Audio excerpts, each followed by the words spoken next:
প্রতি চোখে 1 ফোঁটা করে ভ্যাকসিন দেওয়া হচ্ছে। এটা প্রথম ভ্যাকসিন।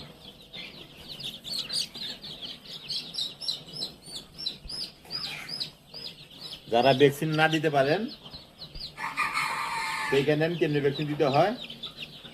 আর ভ্যাকসিনওয়ালা মুরগি যদি কেউ লাগে তাহলে আমাদের কাছে যোগাযোগ করতে পারেন। আমরা ভ্যাকসিন সম্পন্ন মুরগি ডেলিভারি করি।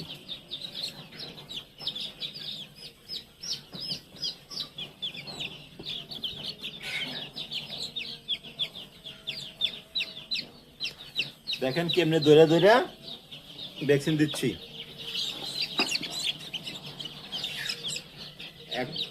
এক চোখে 1 ফোঁটা করে ভ্যাকসিন দিতে হয়।